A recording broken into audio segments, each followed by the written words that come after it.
Good day, fellow mathematicians. Welcome back to our video. Today we're going to discuss another topic in pre-calculus, and that topic is the examples of conversion from general form, to standard form. Previously, in the last few videos, we have discussed the notion of what a circle is, its standard form, and its general form. Now, let's have more examples of doing so. Halimbawa 1. Reduce the equation of the circle to standard form. If possible, identify the center and the radius and the graph of the circle. Bakit may if possible? Di ba kasi naalala niyo yung previous remark? Di ba? Given the standard form, yung x minus h, yon, yung formula na yon, kapag daw yung r squared mo greater than 0, may circle ka. Diba? Kapag yung r squared mo less than 0, you have no graph. Kasi it is impossible. And 3, kapag yung r squared mo equals to 0, you are a point circle. May possibility ka makakapag-graph sa GeoGebra or sa pag-graph sa papel kapag nagawa mo to. And ito, there will be no graph kapag ito yung nangyari, itong number 2. Now, let's identify if may ganyan bang cases dito sa examples natin. Number 1. Let's have Let's have x squared plus y squared minus 2x minus 2y minus 7 is equal to 0. Now, let's have a solution. Ngayon, what do? We will use the method 1. May dalawang method ako ituturo sa inyo mga mathematicians. Bakit yan? Method 1. Paano gagawin natin? Let's use the grouping method, ay yung factoring by grouping method, yung ginawa natin dun sa pagpo-prove. Ito. 'Di ba? Susulat ko yung given as ganito. Minus 2y minus 7 is equal to 0. This implies na pagsasamahin ko lahat ng mga x squared minus 2x. So, mag-iiwan ako ng space. Naalala niyo yan, yung factoring, yung by completing the square, plus y squared, pagsasamahin ko yung mga y, may space, is equal to yung constant, nilipat mo sa kanan or sa right, yan. And we're all set. Ganito, ang gagawin mo, yung itong coefficient ng x, negative 2, multiply mo sa 1/2, magiging negative 1. I-square mo, kaya ka mag-a-add ng 1. Add ka ng 1, correct? Tapos mag-a-add ka rin ng 1 dito. Kapag may multiplier kang 4 dito, kailangan may multiplier ka rin 4 dito. Eh kaso wala, kaya there's no problem. Ngayon, ito naman, yung negative 2, multiply mo sa 1/2, ganun din, magiging negative 1, i-square mo, mag-a-add ka ng 1 dito. Eh di mag-a-add ka rin ng 1 dito. Diba? So this implies that x, tapos kung ano yung nasa square na to, yun yung nandito sa binomial. So, magiging x minus 1 squared, check nyo, i-distribute nyo, ito yung lalabas, plus y minus 1 squared, tama? Is equal to 7 plus 1 is equal to 9. Diba? Yun yung sagot. So, ibig sabihin, the center is located at 1, 1 and the radius is equal to 3. Tama? Kasi 'di ba r squared kasi bakit siya naging para malinaw lang? R squared is equal to 9. This implies that r is equal to 3. Hindi natin kino-consider kasi 'di ba dapat r is equal to plus or minus 3. Yung minus hindi natin kino-consider kasi nga bawal ka mag-negative. So r is equal to 3 lang. So yan yung method 1. What about method 2, sir? What about method 2? Yung method 2, ang sinasabi niya, di ba given natin na x squared plus y squared minus 2x minus 2y minus 7 is equal to 0. Ini-imply niyan yung d is equal to negative 2, yung e equal sa negative 2, yung f ay equal sa negative 7. Di ba by the formula, pwede natin gamitin yung formula na tinuro ko previously.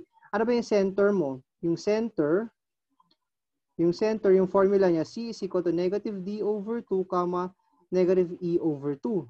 Eh, sino yan? Equal yan sa negative of negative 2 over 2, comma, negative of negative 2 kasi siya si e, all over 2. Magiging 2 over 2, comma, 2 over 2, or the center is indeed 1, comma, 1, which is the same dun sa nakuha natin in method 1, tama? Ngayon, what is the radius? The radius. The radius, yung formula niya, r is equal to square root of d squared plus e squared minus 4f all over 2. Ito medyo nakakatakot kasi yung formula medyo kakaiba. Eh, hindi. Ngayon, ano yung d? Negative 2 squared. Ano yung e? Negative 2 squared also. Minus 4 multiplied by f, negative 7, all over 2. Saan yan equal? Equal sa square root of 4 plus 4 plus 28 all over 2, or square root of, ano yan, 8 plus 28 all over 2. Nakikita nyo na square root of 36 yan, all over 2. Eh, ano ba square root of 36? It's 6 over 2. Ano yung 6 over 2? R is equal to 3. So, ibig sabihin, indeed, that we have the same answers using both methods. Okay? Ayan, malinaw yan. But I will be recommending to use this method always because dyan mahasa yung algebra skills nyo. Mahasa yung gen math nyo. And this is for a shortcut method lamang, yung formula. Provided na kabisado nyo to, saka ito. Okay? Ayun, let's proceed to, ito pa pala, no. Diba alam natin na r squared, wait lang. We know that r squared is equal to 9. Ibig sabihin, r is greater than 0. Ibig sabihin, you have a graph. You can graph this. Now, how do we graph this? Using GeoGebra. Ngayon. Pero I will be recommending you to graph it on your paper, on a graphing notebook. I'm just using GeoGebra kasi ito yung software na meron dito sa online. Pero ito, x squared plus y squared minus 2x minus 2y kasi diba? Minus 2y minus 7 is equal to 0. Ayun, ito yung circle mo. Ang center mo nga ay negative, ay 1, 1. Ito oh. Ito yung center mo. 1, 1. Diba? Yung radius mo 3. 1, 2, 3. Indeed, 1, 2, 3. 1, 2, 3. 1, 2, 3. Indeed, yun yung circle na yan. So, ibig sabihin nag-i-exist yung circle na yan because of this solution. Ngayon, balik tayo dito sa papel. Let's say, dito tayo sa section 2. Example number 2. Sinulat ko na lang, nilagay ko na siya dito. 4x squared plus 4y minus 4x plus 24y plus 37 is equal to 0. How are we supposed to do that? Anong gagamitin natin, sir? Is it method 1 or method 2? Ang method 2 kasi, nag-a-apply lang if the coefficient of x squared and y squared is just equal to 1. In this case, hindi. 4 ang coefficient mo. So, we will be using method 1. Kaya ako palaging sinasabi sa inyo, use the method 1 kasi yun yung generic. Kaya ako tinuro yung factoring by the completing the square method para dito sa sitwasyon to. Now, let's get started. Ngayon, paano natin gagawin yan? How do we supposed to attack this problem ngayon? Solution. Solution. Una sa lahat, sulat mo yung given. 4x squared plus 4y squared minus 4x plus 24y plus 37 is equal to 0. Ngayon, this implies that pagsamahin mo lahat ang may x minus 4x, wag mo munang lagyan ng space kasi may gagawin ka pa dyan, 4y squared plus 24y is equal to negative 37. Tama? Ngayon, ang gagawin mo, kaya ako tinuro previously sa completing the square, yung vertex form, yung naalala niyo may vertex form, yung nilalabas ko yung parang 4, kasi ito yung gamit. Kasi kailangan ng coefficient ng itong x squared sa y squared, kailangan 1. Eh para mangyari yan, ganito yung ginagawa ko. Kaya magiging minus 4x. Di ba kailangan, kapag naglabas ka ng 4, kailangan may denominator ka ng 4 dito sa ibaba para mag-cancel sila kapag i-distribute mo. Kaya lagyan natin ng 4. Yun yung purpose kaya siya may denominator ha guys. Plus 4 din. 4y squared plus 24 all over 4 din. Kasi kapag dinistribute mo to, bakit may 4y ka? Dapat y lang, y squared. Kasi kapag dinistribute mo to, magiging 4y squared plus, magka-cancel yung 4 and 4, kaya magiging 24y, which is pareho sa given mo. Kaya kung nilagyan ng denominator na 4, kasi para magkaroon ng cancellation, saka para equal pa rin yung nasa taas sa katong minamanipulate ko. Yun naman ang goal ng algebra eh. Is equal to negative 37. Ngayon, pwede pa i-simplify yan. This implies that this is 4 multiplied by x squared minus x, kasi 4 over 4 is negative 1 kapag negative. Lagyan na natin ng space. Plus 4 multiplied by y squared plus, ano ba ang 24 all over 4? 24 all over 4 is 6. Tama, di ba? 6 yan. Delete natin. Plus 6, ba't walang y to? May y dapat to. 6y. Lagyan na natin ng space is equal to negative 37. Malalaman mo na lalagyan mo na ng space kapag simplified na yung mga dapat mong gawin. Kapag coefficient na nito ay 1, saka malinaw na yung nasa gitna ng term mo. Okay? Ngayon, how are we supposed to do this problem na? Do the completing the square. So, negative 1, multiply mo sa 1/2 is equal sa negative 1/2, a square ko. So, equal yan sa plus 1/4. Ngayon, pag mag-a-add ka sa kanan, may multiplier kang 4 dapat. May plus 4 multiplied by 1/4. Bakit? Kasi kapag dinistribute mo to, plus 1 yan. Kasi di ba 4 multiplied by 1/4 is equal to 1. So kapag nasa kanan ka, kailangan 1 yung nasa nandito, 1 din yung nandito. Para kapag magka-cancel, wala nagbabago. Nagigets yung gusto kong sabihin? Kaya kailangan may multiplier kang 4.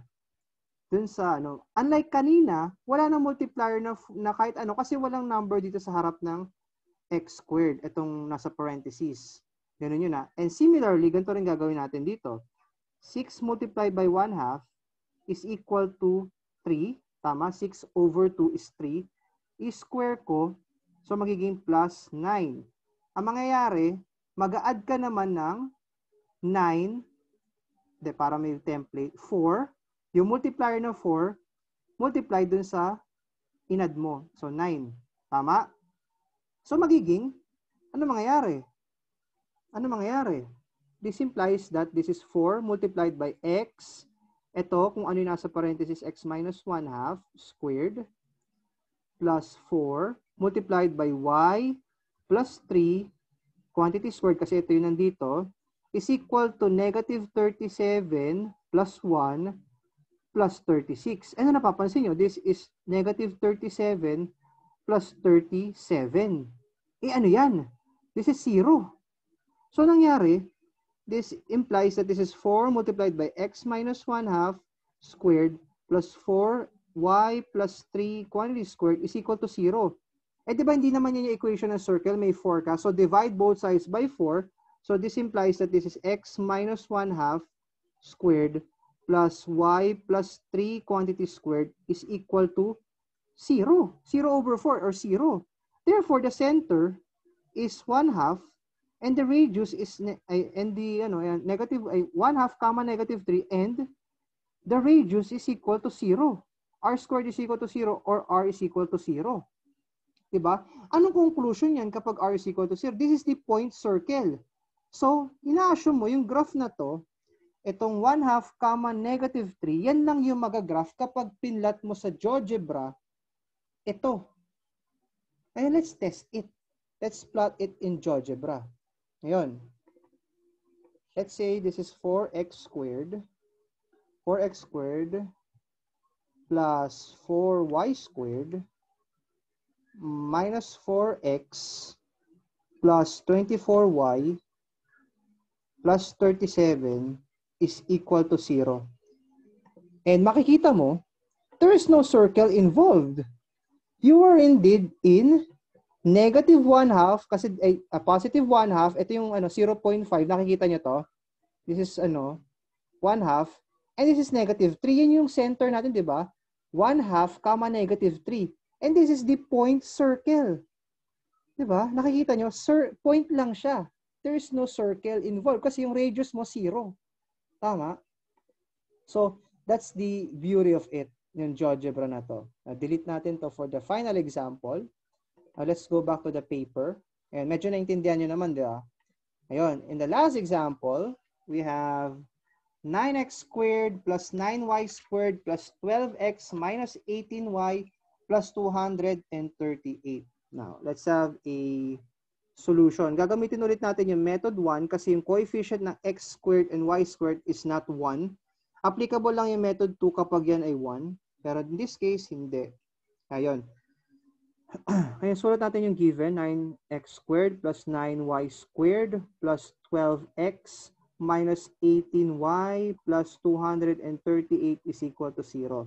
This implies na pagsasamahin ko lahat ng may x, 9x squared plus 12x, correct?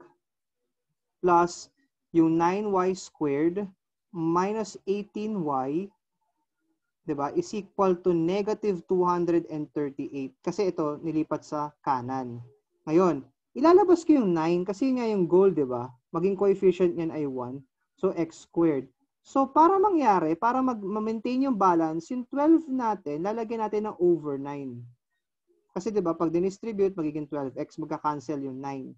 Ayan. Similarly, ilalabas ko yung 9 dito, magiging y squared minus 18 over 9y. And yun na yun. Kasi, diba, pag dinistribute mo, cancel to, negative 18y is equal to negative 238. Tama? Ngayon, pwede pa ito simplify, guys. 12 over 9 can be simplified as may common factor na 3. So, this is 4 multiplied by 3 all over 3 multiplied by 3 cancel. 4/3 yan. So, 4/3 yan. So, delete natin. This implies that 9 is multiplied to x squared plus 4/3 x. Lagyan na natin ng space. Yan na, nakikita nyo na. Plus 9 multiplied by y squared minus 18 over 9 is 2. Y, lagyan natin space, is equal to negative 200. Medyo ano yan? 238. Diba? Ngayon, let's do the completing the square. Ngayon, 4/3 multiplied by 1/2. This is 4 over 6. A square natin. This is 16 plus 16 over 36. Tama? Tama, di ba? 16 over 36. Ngayon, ito naman, negative 2 multiplied by 1/2, which is equal to negative 1. I-square natin, yan yung aso, plus 1. Ganito, paano yung pag-add natin, nakalimutan natin? Di ba? 9 is multiplied by 16 over 36. Di ba? Para pag dinistribute mo to, equal pa rin yung nasa kanan. Tama? Sunod, plus 9 multiplied by, yung inad mo, 1. Diba? So, ano mangyayari? This implies that this is 9, tapos x plus 4 over 6. Kung ano yung sign nito, ikakopy mo. Kung ano nito, ilalagay mo dito, squared, plus 9 multiplied. Kung ano yung sign na to, ikakopy mo. Tapos kung ano to, ito. Yan, squared, is equal to negative 238 plus, ito, magka-cancel to, di ba? Magiging 4. 16 over 4 is plus 4 plus 9. Di ba? Or, this implies that this is 9x plus 4 over 6 squared plus 9y minus 1 squared is equal to negative 238 plus 13. Alam ko, gusto niya na i-simplify ito, nararamdaman ko na.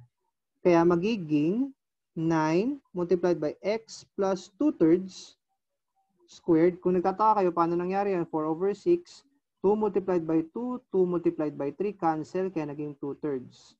Ganon. Ganon lang yun, ha? Ngayon, plus 9y minus 1 squared is equal to negative 225. Napapansin yung negative na agad. Divide both sides by 9.